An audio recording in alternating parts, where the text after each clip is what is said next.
Hey, seventh grade. This is the first time I've really had to do a demo video for you all. But I do this actually kind of a lot for my sixth graders because, like in the case of an absence, it's helpful for them to know what to do. But it's also navigating some of these newer platforms might be real unfamiliar. Since on Tuesday this week I plan to not be in class, I have a dentist appointment I have to do. So I don't know at this point whether they're going to bring in Mr. Schneider to sub for you or Mr. Sadhu possibly. But that being the case, I need to make this as easy for you to do on your own as possible so that whoever's subbing can just kind of facilitate. So let me click over here real quick. This is going to be your packet for the day. And obviously you will have it on paper. I'll make sure it's printed off for you.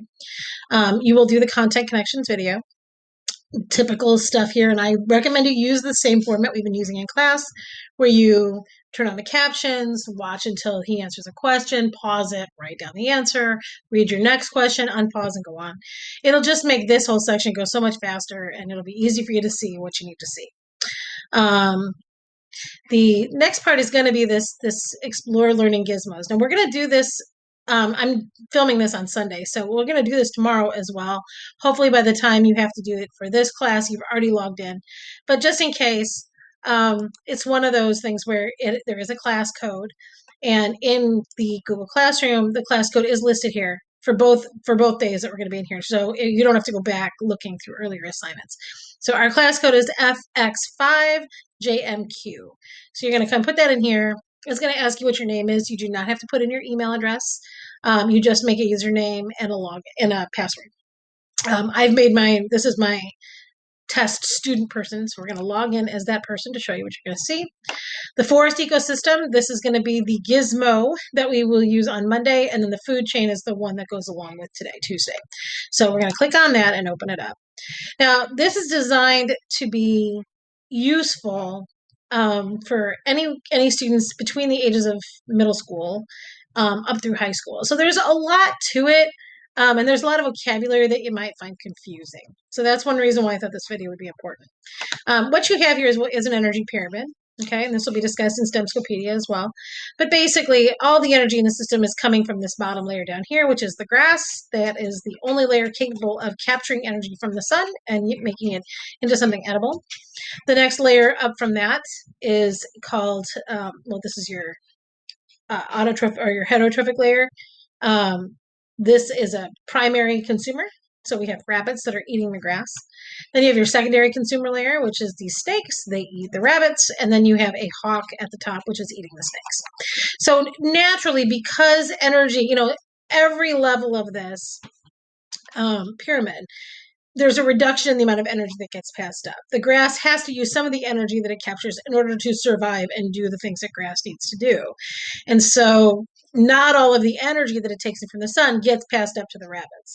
By the same token, all the energy that the rabbits take in by eating the grass does not get passed up to the snakes. They have to spend some of it hopping around, reproducing, looking for food, hiding, all that fun stuff. So all the things that rabbits have to do require energy, so some of it gets spent, but then when a snake eats a rabbit, some of that energy gets passed up.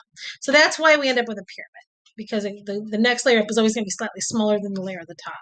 And that manifests as the population number. So these numbers here tell you how many grass plants there are, how many rabbits there are, how many snakes there are, and how many hawks there are.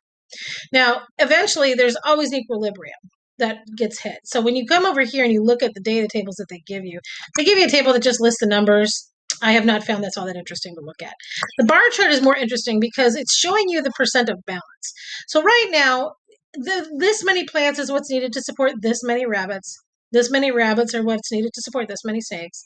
And this many snakes is what's needed to support this many hawks. So everything's in 100% balance. You have just the right amount of everything to survive and perpetuate that population and also feed the layer above it. So that's great. And as you can see here, all 4 of our layers are currently healthy. We've not introduced any sort of disease. Now, we could throw it off, though. Notice that you have the capacity to mess it all up. So if you want to add 2 hawks, notice that now we're above what we need for balance. So this goes up. Say we get rid of some grass. Okay, now we're down. It doesn't take long for it to drop down. Say we put it at 50%. Okay, now if you wanted to show the numbers over here, you That's just an option. The graph shows kind of the same thing, except it's going to show it over time. Everything will start here when it's in balance, and then the lines will go up and down accordingly. Once you have this kind of messed up the way you want it, you can hit play, and you'll notice that the line starts showing how the populations go up and down. Eventually, they will come back to the center and hit equilibrium. So it's kind of a game of figuring out how much messing can you do and have it still be able to come back to equilibrium at some point. Most of the time, you will see this happen within a couple of months. The other thing you can, of course, do is here reset it. Say we want to introduce a disease to the grass. Okay, now our grass is diseased, and now there's fewer. Let's also start with less. So we're going to our bar chart, put it down at 50% roundabout, and then we'll do the graph again, and we'll watch, and we'll see how the grass population is not doing great, and now we're hitting equilibrium a little further down. Okay, so we're now all well below equilibrium, and as long as it's diseased, it's making a huge impact on everybody. Notice that the whole population drops to the bottom. Now, if I now make it healthy again, it might come back. Let's see.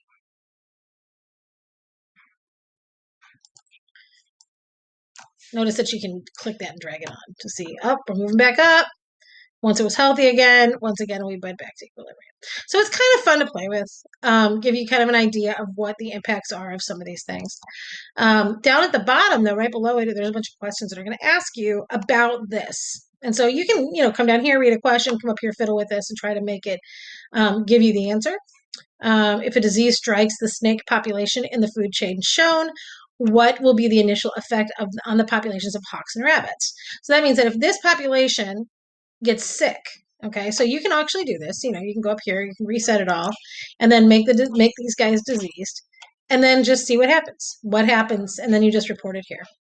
In a stable food chain shown below, what would you expect to happen initially if you were to suddenly double the population of rabbits? So again, you can come up here, you can double the population of rabbits by adding, and then play it and see what happens. Okay, so that's how this goes. Now, this one is going to show you the results of one. And notice that everything starts at equilibrium and then they start to go all over the place. So this is asking you to think about what it would take to create this graph.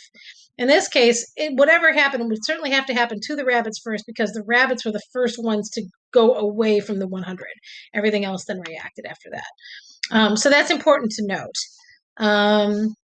Again, this is kind of, I'll be looking at this to see, to give you credit for that, for the explore portion of the worksheet. But that's where all this is coming from. Please know too, I have the dentist appointment, so I have to take the full day because we don't have the provision for me to take just part of the day. But I'll be online. I will have my email up. So if you run into this and you are completely lost, you can certainly email me. My email address, you can email me through Google Classroom. But I'll also try to make a link a little more readily available. So that's how you do that part. That's this part right here. Okay. On this part here, you're going to go to Stemcopedia. All of these, the ones that have little dashes by them, are all things where you need to put some kind of definition or an explanation of what it is. The bolded ones are just headings. Although energy you do need to define, the definition is provided in Stemcopedia. Same with these. They tell you exactly what those two things are. And then you're going to come here. What you're asked to do here is think about these common animals that we find around us here in St. Louis a lot. Which one of those things are producers? Which one of them would be primary consumers because they only eat plants or mostly eat plants? What would be your secondary consumers? What are your tertiary consumers? And tertiary consumers is kind of a funky term because it's really secondary consumers, but they tend to be like the apex predator. So what of these things would be strictly a predator? Okay. And then finally, what things do we find kind of in the soil, under logs, whatever, that would be possibly breaking things down? So that's all you do here. And then here, you're going to look at the same thing. Basically, they're going to give you an ecosystem and you just separate them out. So again, if you have any questions, please send me an email. I'm happy to walk you through it. Hopefully this will also help too if these images don't come through very clearly. They look okay from where I'm sitting, but the printer may be different. All right. Have a great day. Sorry I'm not there today. I hope that this all goes well. Bye.